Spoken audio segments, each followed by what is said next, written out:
สบายดี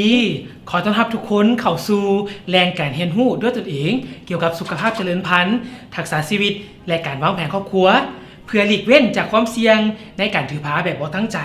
และพยาธิติดต่อทางเพศสัมพันธ์เพื่อเบิ่งแย้งตนเองให้มีสุขภาพแข็งแรงท่านสามารถมีอิสระในการใช้ชีวิตอย่างปลอดภัยและมีสุขภาพดีได้ตื่มอีกทุกๆคนต้องการมีอิสระในการใช้ชีวิต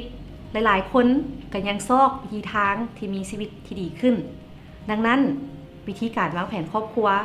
ก็เป็นอีกทางเลือกหนึ่งที่จะบอกให้ทานรู้ว่าทานนั้นพร้อมแล้วหรือยังแต่สิ่งสำคัญที่สุดก็คือสิทธิ์ในการเลือกไส้และรับรู้วิธีการวางแผนครอบครัวที่ถูกต้องและเหมาะสมแม่นแล้วและในเว็บไซต์ของพวกเขาพวกเจ้าจะได้พบข้อมูลข่าวสารอย่างหลวงหลาย